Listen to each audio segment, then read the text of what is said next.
আজ আপনাদের এমন একটি কোরিয়ান মুভির গল্প শোনাবো যে মুভি থেকে কাঁদেনি এমন একটি মানুষও হয়তো খুঁজে পাওয়া যাবে না। মুভির নাম চেরি টমেটো।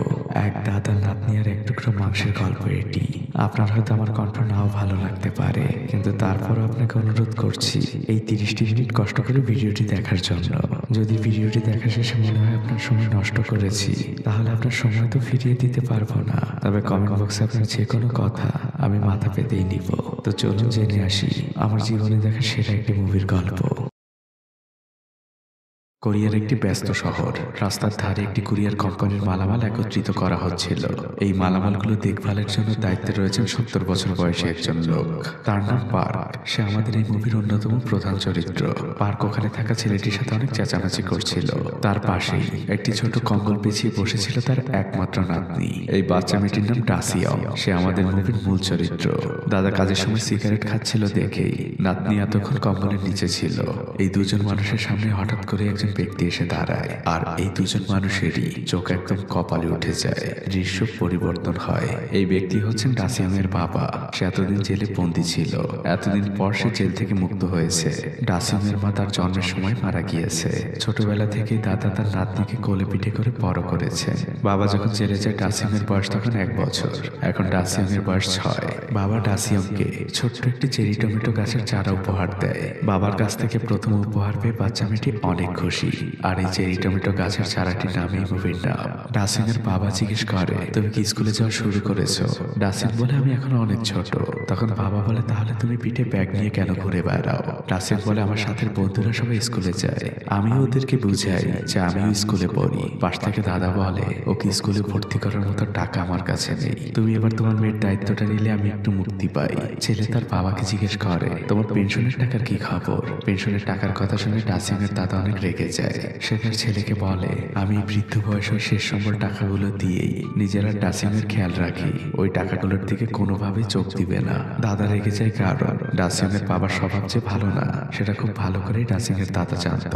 তখন ডাসিং এর বাবাও তার বাবার প্রতি অভিযোগের আঙুল তোলে। সে বলে, ছোটবেলায় তুমি নেশা করে টাকা উড়িয়েছো। আমাকে একটা পোলিওর ইনজেকশন দেওয়ার মতো টাকা তোমার কাছে হয়নি, আর সেই ইনজেকশনের অভাবে আমি এখন কোনো ভারী কাজও করতে পারি না। এই কথাগুলো শুনে ডাসিং এর দাদা চুপচাপ দাঁড়িয়ে থাকে। তারা তিনজন তাদের ছোট্ট ঘরে ফিরে আসে। ডাসিং তার বাবার দেওয়া গাছটিকে পানি দেয়। ডাসিং এর বয়স অল্প হলেও বাস্তবতা তাকে মানসিকভাবে অনেক বড় করে দিয়েছে। 4-5টা বাচ্চার থেকে বাস্তবতাকে আরো ভালো করে বোঝে। রাতের বেলা তারা তিনজন একসাথেই ঘুমিয়ে পড়ে। ডাসিং বাবার দাদার মাঝে ঘুমিয়েছে, কিন্তু সে তার বাবার হাতটা শক্ত করে ধরে রেখেছে, যাতে করে তার বাবা তাকে রেখে আবার চলে না যায়।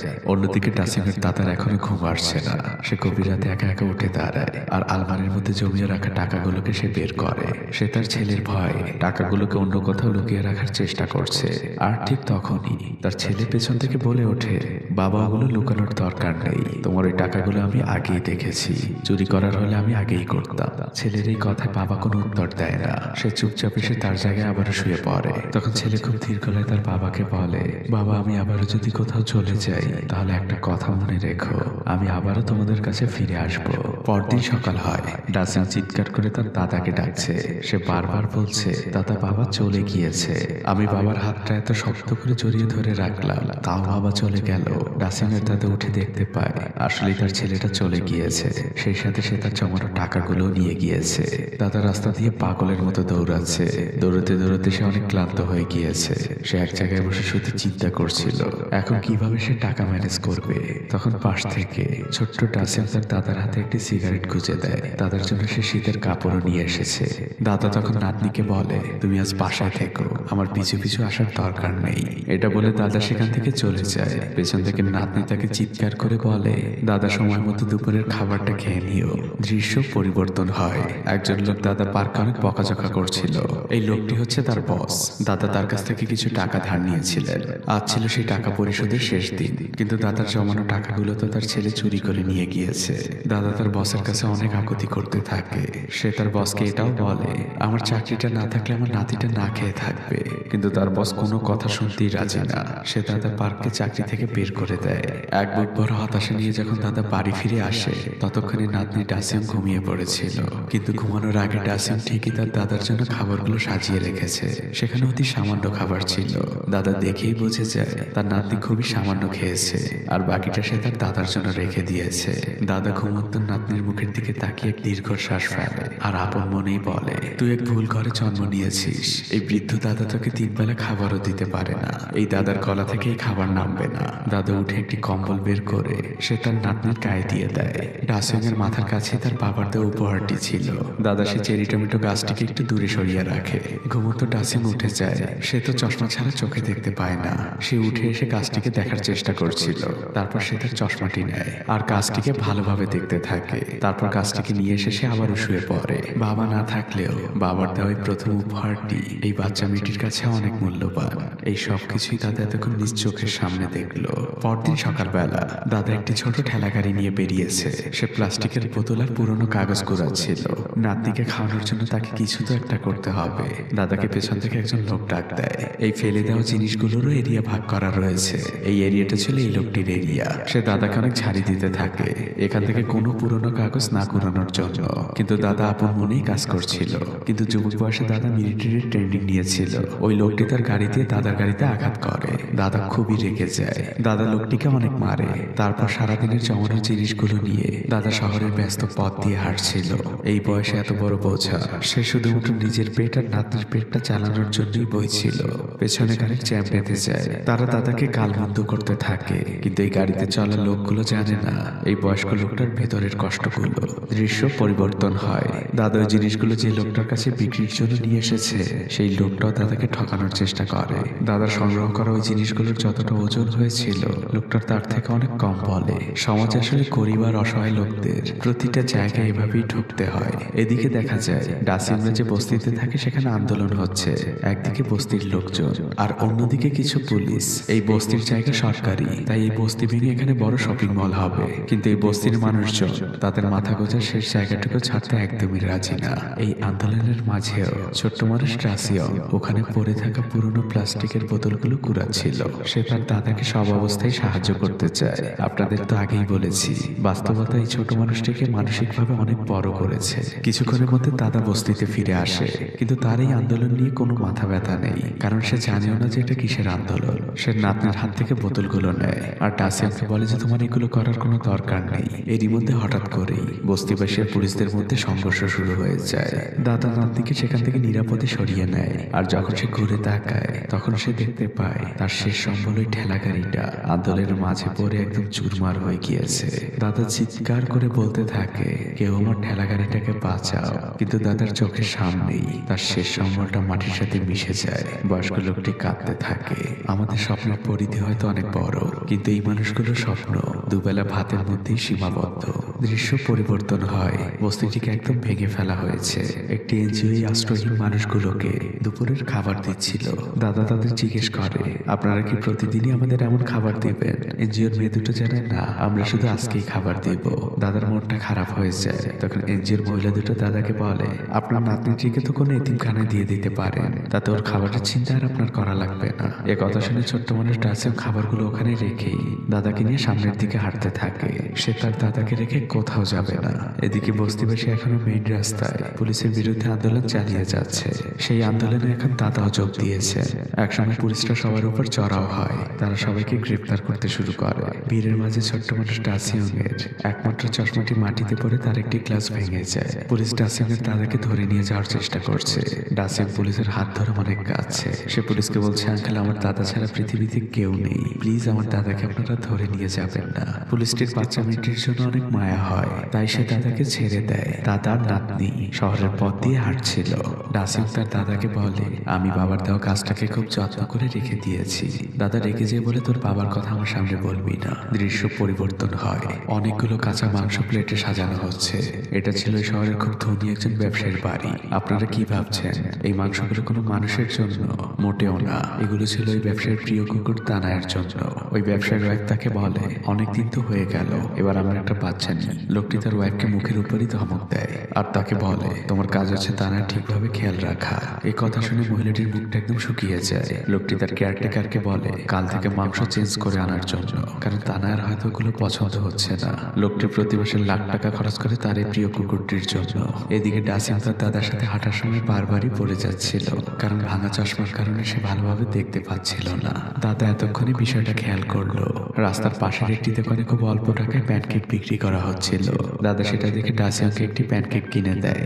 ডাসিম তো মহা খুশি, কিন্তু সে তো দাদার সাথে সবকিছুই ভাগ করে খায়। দাদা বলে, এটা আমাকে দেওয়ার দরকার নেই, পুরোটা তুমি একাই খাবে। কিন্তু হঠাৎই দাদা লক্ষ্য করে ওই প্যানকেকের ভিতরে আসলে কিছুই নেই, পুরোটাই ছিল ফাঁকা।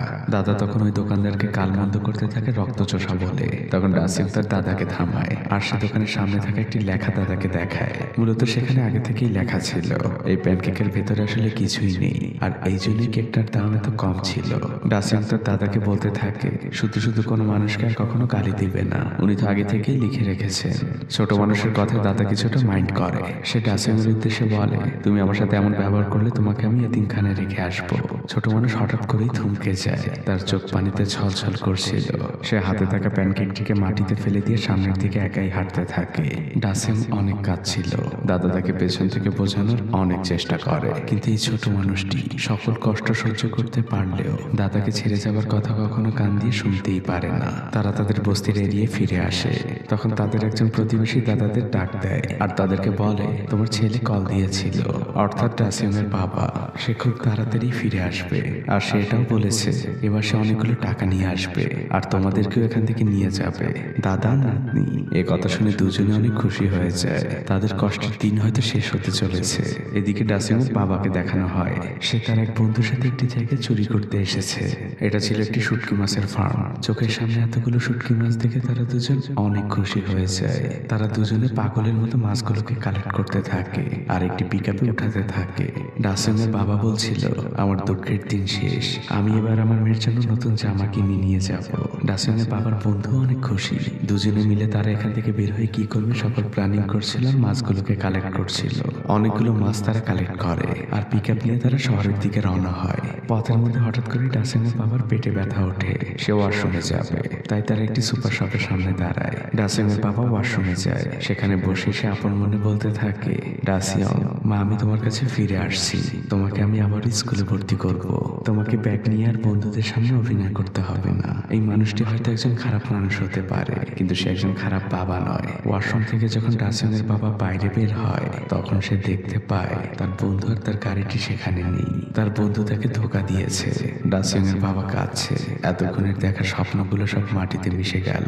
তার মেয়েকে আর বাবাকে নিজের কাছে রাখা হলো না। স্কুলে পড়াতে পারবে না তার বাচ্চা মেয়েটিকে। এই কথাগুলো ভেবে লোকটি অনেক কাঁদতে থাকে। এদিকে ডাসিমকে দেখানো হয় সে চিৎকার করে চারদিকে তার দাদাকে ডাকছে। সে যখন তার দাদাকে খুঁজে পায়, সে তার দাদাকে কাঁদতে কাঁদতে বলে, দাদা ওরা আমাদের ঘরটিকে ভেঙে ফেলছে।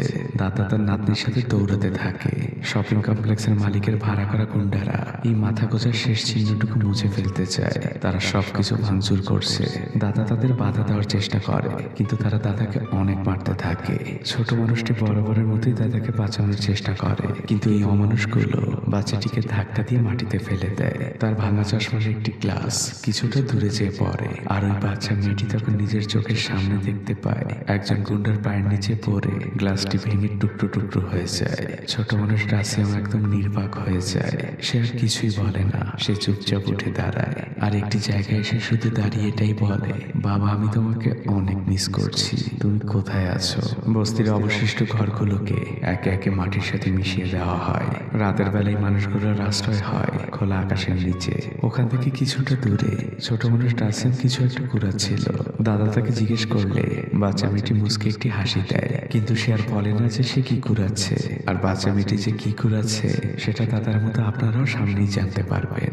ডাসিম গতকাল থেকে এখন পর্যন্ত কিছু খায়নি, তার অনেক ক্ষুধা লেগেছে। দাদা তাকে একটি রেস্টুরেন্টে নিয়ে ঢোকে। ডাসিম খাবারের মেনু দেখতে থাকে আর সেখান থেকে সব থেকে কম দামি খাবারটির কথা দাদাকে জানায়। দাদা সেই খাবারটি অর্ডার করে। তখন ডাসিম তার দাদাকে জিজ্ঞেস করে, দাদা তুমি কিছু খাবে না? দাদা বলে, আমার পেট ভরা, তুমি খাও। এর মধ্যে খাবার চলে আসে। বাচ্চা মেয়েটি খাবার দেখে অনেক খুশি। সে আপন মনেই খাবার খেতে থাকে, কিন্তু এই বৃদ্ধ মানুষটিও তো কিছু খায়নি, তারও অনেক ক্ষুধা লেগেছিল। পাশের টেবিলে থাকা দুজন লোক খাবার খেয়ে সেখান থেকে চলে যায়। দাদা তখন লক্ষ্য করে তাদের ফেলে রাখা কিছু খাবার এখনো টেবিলে রয়েছে। তখন দাদা সেই খাবারগুলো এনে নিজেই খেতে থাকে। ছোট মানুষ ডাসিম অনেক কষ্ট পেলেও দাদাকে সে কিছুই বলে না। এরপর এই দুজন মানুষ মস্ত বড় একটি বাড়ির সামনে এসে দাঁড়িয়েছে। যে কোম্পানিটি তাদের বস্তি ভেঙে শপিং মল তৈরি করছে, এই বাড়িটি সেই কোম্পানির মালিকের বাড়ি, যার কারণে এই বস্তির মানুষগুলো আজ রাস্তায় রাস্তায় ঘুরে বেড়াচ্ছে। দাদার নাতনি এখানে এসেছে সরাসরি ওই ব্যক্তিকে কিছু একটা বলার জন্য।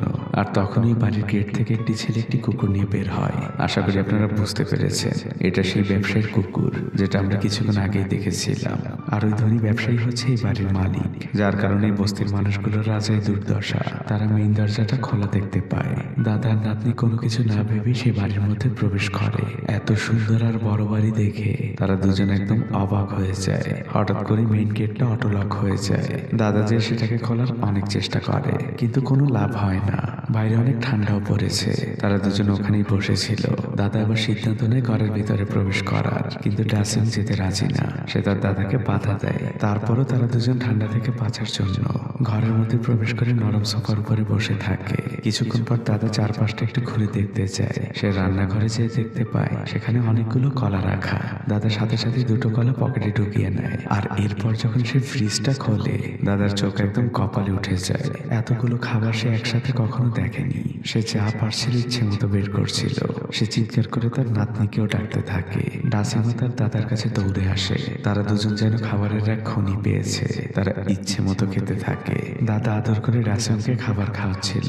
কিছুক্ষণের মধ্যেই বাড়ির সে কেয়ারটেকার ফিরে আসে। আর এই দুজন মানুষ স্টোররুমে লুকিয়ে পড়ে। মূলত সেই ব্যবসায়ী আর তার ওয়াইফ অন্য একটি শহরে গিয়েছে ঘুরতে। আর এই কেয়ারটেকারই এখন কুকুর তানার সকল খেয়াল রাখে। প্রতিদিনের মতো আজও কুকুরের জন্য দামি মাংস পার্সেল এসেছে। কেয়ারটেকার সেগুলোকে টেবিলের উপরে রাখে। তখন কেয়ারটেকারের ফোনে ওই ব্যবসায়ীর ওয়াইফের কল আসে। মূলত ওই ব্যবসায়ীর ওয়াইফ চায় তানায় নামক এই কুকুরটি মারা যায়। তাই সে কেয়ারটেকারকে বলে কুকুরের ওই মাংসের মধ্যে বিষ মিশিয়ে দিতে। মূলত এই বিষটি ছিল এক ধরনের স্লো পয়জন, যাতে কুকুরটি ধীরে ধীরে মারা যায়। কিন্তু কুকুরের ঘ্রাণ শক্তি তো অনেক প্রখর, তাই কুকুরটি ওই মাংস খায় না। রাতে দাদা আবারও মেইন দরজা খোলার চেষ্টা করতে থাকে, কিন্তু দাদার সকল চেষ্টা বারবার ব্যর্থ হচ্ছিল। দাদা অনেক রেগে যান। তিনি রাগে দরজার উপরে লাথি মারতে থাকেন। আর তখনই আমরা পেছন থেকে ডাসিমকে দেখতে পাই। ডাসিম মেইন দরজার কাছে যায় আর মুহূর্তের মধ্যেই দরজাটি খুলে ফেলে। দাদা খুবই অবাক হন যে কাজটা সে এত চেষ্টা করেও করতে পারেনি, সেটাই বাচ্চা মেয়েটা মুহূর্তের মধ্যেই করে ফেললো। সে ডাসিমকে বারবার জিজ্ঞেস করতে থাকে তুমি কিভাবে এটা খুললে, কিন্তু বাচ্চা মেয়ে ডাসিম কোনো কথাই বলে না। মূলত ডাসিম সকালে লুকিয়ে জানালা দিয়ে দেখেছিল যে কেয়ারটেকার কিভাবে মেইন দরজা খোলে। পরদিন সকালবেলা বাচ্চা মেয়ে ডাসিম সবকিছুই গোছগাছ করছিল। সে তার দাদার জিনিসগুলো গুছিয়ে নেয়, কারণ তারা তো আজ এ বাড়ি থেকে চলে যাবে। যাবার আগে ডাসিম ফ্রিজ থেকে তার পছন্দের কিছু খাবার নিয়ে নেয়, যাতে পরে ক্ষুধা লাগলে সে খেতে পারে। সবকিছু নিয়ে যখন বাচ্চা মেয়েটি ডাইনিং টেবিলে আসে, তখন দাদা তাকে বলে আমরা কেন এখান থেকে চলে যাচ্ছি, আমরা তো এখানে ভালোই আছি। আর আমরা যদি ধরা পড়ে যাই তাহলে সর্বোচ্চ ওরা আমাদের মারবে, মেরে এই বাড়ি থেকে বের করে দিবে। ক্ষুধার কষ্টের থেকে মার খাওয়া অনেক ভালো। এই দুজন মানুষ কিছুদিন এখানে থেকে যাওয়ার সিদ্ধান্ত নেয়। এর মধ্যে কেয়ারটেকার কুকুর তানাকে নিয়ে ফিরে আসে। তারা দুজন আবারও স্টোররুমে লুকিয়ে পড়ে। পরের দৃশ্যে দেখা যায় দাদা ডাসিমকে গোসল করানোর জন্য বাথরুমে নিয়ে এসেছে। হঠাৎই দাদা যখন বাথটব দেখে সে খুবই অবাক হয়ে যায়। সে সাথে সাথেই ডাসিমকে ডাক দেয়। ডাসিমও মহা খুশি। সে আর দেরি না করে বাথটবে নেমে যায়। দাদা খুব যত্ন করে নাতনিকে শ্যাম্পু করাতে থাকে, কিন্তু শ্যাম্পুটি ছিল কুকুরের শ্যাম্পু। এই গরিব মানুষগুলোর তো আর এই সম্পর্কে ধারণা নেই। এই দুজন মানুষ অনেক মজা করছিল। বাথরুমে থাকা টিভি দেখছিল দাদা। বড় লোকদের জীবন কতই না রঙিন। হঠাৎই দাদা ভুলক্রমে একটি বাটনে চাপ দিয়ে দেয়। বাথটবে এবার গরম পানি বের হতে শুরু করে। ডাসিমের খুশি এবার দ্বিগুণ হয়ে যায়। সেই খুশিতে দাদাও যোগ দেয়। গরিবদের খুশিগুলো আসলে কতই না সাধারণ। দৃশ্য পরিবর্তন হয়। দাদা বাইরে যাচ্ছিলেন, কিন্তু ডাসিমও তার দাদার সাথে যেতে চায়, কারণ ডাসিমের ভয় হয় তার দাদা যদি আর ফিরে না আসে। দাদা ডাসিমকে বুঝায় আমি সন্ধ্যের আগেই ফিরে আসবো, কিন্তু বাচ্চা মেয়ে ডাসিম অনেক কাঁদছিল। দাদা বাইরে বের হন আর পকেট থেকে তিনি ডাসিমের চশমাটা বের করেন। আর আমরা বুঝি দাদা আসলে আর কখনো ফিরতে চান না। তিনি চান এই পরিবারের কেউ যদি ডাসিয়ানকে খুঁজে পায় তার হয়তো ডাসিয়ানকে এখানেই রেখে দিবে, কিন্তু দাদার সাথে থাকলে তো আর সেটা সম্ভব হবে না। দাদা একটি দীর্ঘশ্বাস নিয়ে সামনের দিকে পা বাড়ায়। তখন হঠাৎই তার চোখ যায় কুকুরের সামনে থাকা মাংসের বাটির দিকে। দাদা মাংসের বাটিটি নিয়ে আবার ঘরের মধ্যে ঢোকে। দাদা নিজ হাতে এক টুকরো মাংস ডাসিয়ানের হাতে দেয়। বাচ্চা মেয়েটি পরম আনন্দ নিয়ে মাংসটি খেতে থাকে, কারণ লাস্ট কবে তারা মাংস খেয়েছে তাই দুজন মানুষ মনেও করতে পারে না। কিন্তু এই দুজন মানুষের কেউই জানে না যে ওই মাংসে বিষ মিশানো রয়েছে। দৃশ্য পরিবর্তন হয়। পুরো বাড়িতে ডাসিয়ান একাই রয়েছে। তার সময় যেন কোনোভাবেই কাটছে না, আর তার চশমাটাও তার সাথে নেই, তাই সে ভালোভাবে তেমন কিছু দেখতেও পারছে না। এদিকে বাইরে তখন ঝুম বৃষ্টি শুরু হয়েছে। দাদা সেই বৃষ্টিতে ভিজে একটি চশমার দোকানের বাইরে এসে দাঁড়ায়। একমাত্র নাতনিটার চশমাটা কত আগেই ভেঙে গিয়েছে। চশমার অভাবে বাচ্চা মেয়েটা ঠিকভাবে চলতেও পারছে না। কিন্তু দাদা যখন চশমার দামগুলো দেখে তখন নাতনির জন্য নতুন একটি চশমা কেনার ইচ্ছেটা দাদার মনের মধ্যেই মারা যায়, কারণ এখানের এক একটি চশমার দাম তার পুরো মাসের ইনকামের থেকেও বেশি। এদিকে ছোট মানুষ ডাসিয়ান এতক্ষণে বুঝে গিয়েছে তার দাদার কখনই ফিরে আসবে না। বাচ্চা মেয়েটি অনেক কাঁদছে আর আপন মনেই বলে চলেছে, দাদা তুমি ফিরে আসো, আমার এই দামি খাবার চাই না, আমি খালি পেটেও তোমার সাথেই থাকতে চাই, আমি তোমাকে অনেক মিস করছি দাদা। এদিকে আমরা দাদাকে দেখতে পাই ফাঁকা ট্রেন স্টেশনে বৃষ্টির মধ্যে বয়স্ক লোকটি একাই বসে আছে। সেও তার নাতনিকে অনেক মিস করছে। অন্যদিকে এই বৃষ্টি ভেজে শহরের অন্য এক প্রান্তে ডাসিয়ানের বাবাও শুয়ে শুয়ে তার মেয়ের কথা মনে করছে। এই বৃষ্টি ভেজা রাতে এই তিনজন মানুষের আজ একই ঘরে থাকার কথা, কিন্তু আজ শুধুমাত্র তারা গরিব বলে তাদের থাকার জায়গাগুলো আলাদা হয়ে গিয়েছে। বাচ্চা মেয়ে ডাসিয়ান এই শীতের রাতে গেটের সামনে বসে দাদার জন্য অপেক্ষা করতে থাকে। তার বিশ্বাস এই বুঝি দাদা ফিরে এলো। একটু শব্দ হলেই বাচ্চা মেয়েটি দৌড়ে যায় গেটের দিকে, কিন্তু সেই গেটের ওপাশে আসলে কেউ ছিল না। মধ্যরাতে ওই বাসার কেয়ারটেকার আর তার বন্ধু বাসায় ফিরে আসে। ডাসিয়ান বুঝতে পেরে খুব দ্রুত লুকিয়ে পড়ে। দুই বন্ধু ছিল একদম মাতাল। দৃশ্য পরিবর্তন হয়। ভোরবেলা আমরা দাদাকে দেখতে পাই। সে আর নাতনিকে ছেড়ে থাকতে পারেনি। সে আবারও ফিরে এসেছে, কিন্তু বাসার মেইন দরজা বন্ধ ছিল। সে খুব ধীর গলায় তার নাতনিকে ডাকতে থাকে, কিন্তু ওপাশ থেকে কোনো সাড়া আসে না। প্রতিদিনের মতো আজও সে ডেলিভারি ম্যান কুকুরের জন্য মাংস নিয়ে এসেছে। সে কলিং বেল দিতে থাকে, কিন্তু দুই বন্ধু তো ছিল একদম ঘুমে বিভোর। কিছুক্ষণ পর কেয়ারটেকার দরজা খোলে আর মাংসগুলো নিয়ে ভেতরে চলে যায়। আর প্রতিদিনের মতো আজও মাংসে বিষ মিশিয়ে সেই মাংসগুলো কুকুরের সামনে রাখা হয়। এরপর কেয়ারটেকার আর তার বন্ধু সকালে হাঁটতে বের হয়। দাদা আবারও দরজা দিয়ে ডাসিয়ানকে ডাকতে থাকে। এর কিছুক্ষণের মধ্যেই দরজাটি খুলে যায়। বাচ্চা মেয়ে ডাসিয়ান দাদার দিকে অশ্রু ভেজা চোখে এক দৃষ্টিতে তাকিয়ে আছে। দাদা খুবই লজ্জিত। সে তার নাতনিকে বলে, আমি আর তোকে ছেড়ে কোথাও যাব না। তারা দুজন ঘরে ফিরে আসে। দাদা ডাসিয়ানকে বলে, আমি তোর জন্য মাংস কিনে নিয়ে এসেছি, ওগুলো বাইরে রাখা আছে, তুমি টেবিলে বসো, আমি নিয়ে আসছি। পরের দৃশ্যে দেখা যায় ডাসিয়ানের সামনে সেই কুকুরের এক বাটি মাংস। বাচ্চা মেয়েটি খুব তৃপ্তি করে মাংসগুলো খাচ্ছে। দাদা পরম মমতা নিয়ে নাতনির খাওয়া দেখছে। এই দাদা কখনো তার নাতনিকে মাংস খাওয়াতে পারেনি, কিন্তু এই দুজন মানুষের কেউই জানে না যে এই মাংসের মধ্যে বিষ মেশানো রয়েছে। ওই দিন রাতের বেলা ডাসিয়ান তার দাদার কোলেই ঘুমিয়েছিল, কিন্তু মাঝরাত থেকে ডাসিয়ানের পেটটা ব্যথা করতে থাকে। সে বারবার ওয়াশরুমে যাচ্ছিল। এমন কয়েকবার ওয়াশরুমে যাওয়া আসা করার পর দাদা জিজ্ঞেস করে, ডাসিয়ান কি হয়েছে? ডাসিয়ান বলে, দাদা আমার পেটটা খারাপ করেছে। এটা বলে ডাসিয়ান আবার ওয়াশরুমের দিকে রওনা হয়। তখন দাদা খুব আক্ষেপ নিয়ে বলে, গরিব মানুষদের পেটে আসলে মাংস সহ্য হয় না, এতে তোর কোনো দোষ নেই। কিন্তু পরদিন সকাল থেকে ডাসিয়ান একদম দুর্বল হয়ে গিয়েছে। এদিকে আমরা দেখতে পাই ওই বাড়ির মালিক সেই ব্যবসায়ীর তার ওয়াইফ ফিরে এসেছে, কিন্তু তখন কেয়ারটেকার বাড়িতে ছিল না। এদিকে দাদা বুঝতে পেরে সে লুকিয়ে ডাসিয়ানকে নিয়ে সেখান থেকে খুব দ্রুত বেরিয়ে যায়। এদিকে পুরো ঘর ছিল একদম এলোমেলো। কুকুরের খাবার টেবিলে থেকে ব্যবসায়ীর ওয়াইফ চিৎকার করে ওঠে। এদিকে ডাসিয়ান চুপচাপ এক জায়গায় বসেই আছে, তার শরীরটা ভালো লাগছে না। অন্যদিকে কেয়ারটেকার যখন বাড়িতে ফিরে আসে তখন সে বুঝে যায় তার বস ফিরে এসেছে।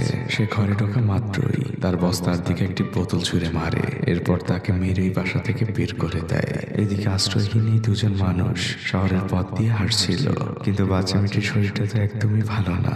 সে চোখে সবকিছুই ঝাপসা দেখছিল, কিন্তু সে তার দাদাকে কিছুই বুঝতে দেয় না, কারণ সে জানে তার দাদার মনের অবস্থা।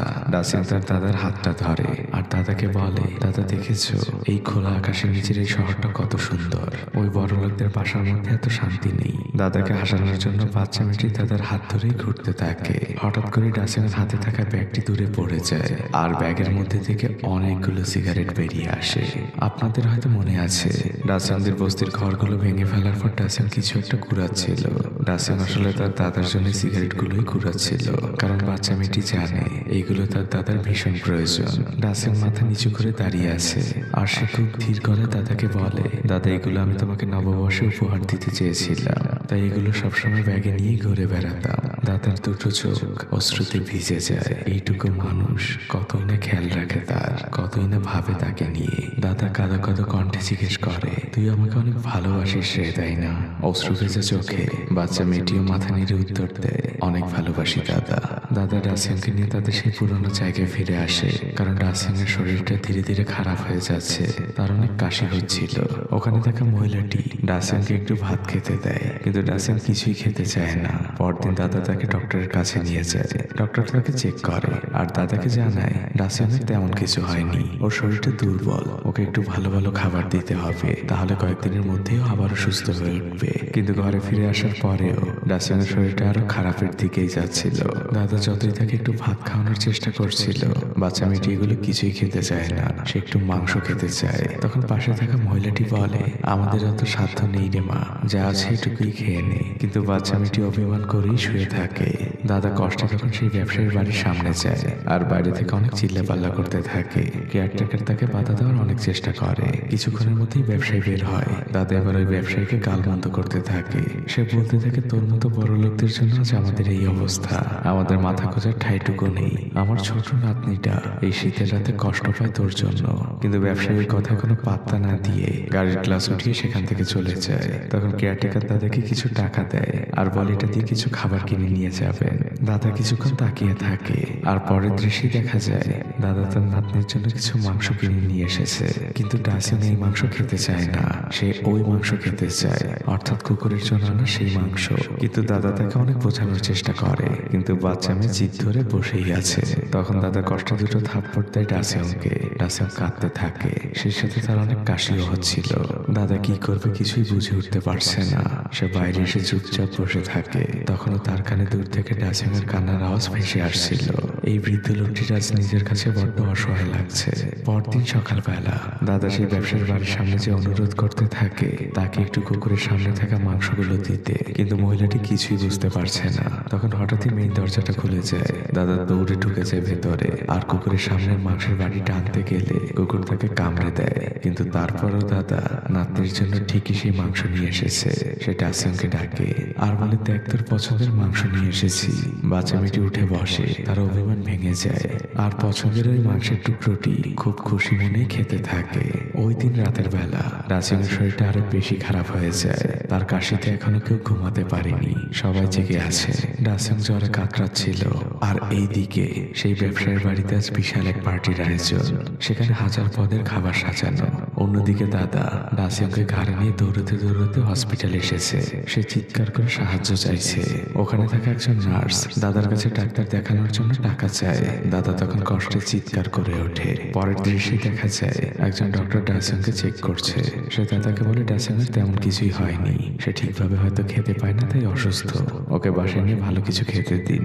দাদা বলে, আমি সাধ্যমতো ওকে সবকিছুই খাইয়েছি, কিন্তু আমার নাতিটা কেন সুস্থ হচ্ছে না? ডক্টর তাকে ইগনোর করেই সেখান থেকে চলে যায়। ঘরে ফিরে আসার পর থেকে ডাসিয়ান চুপচাপ শুয়ে আছে আর জ্বরে কাতরাচ্ছিল। দাদা তাকে খাওয়ানোর চেষ্টা করলে সে কিছুই খেতে চায় না। সে শুধু তার দাদাকে বলে, দাদা তুমি আমাকে রেখে কোথাও যেও না, তুমি সবসময় আমার পাশেই থেকো। দাদা নাতনির পাশেই শুয়েছিল। ডাসিয়ান জ্বরে কাতরাচ্ছিল আর মাকে ডাকছিল।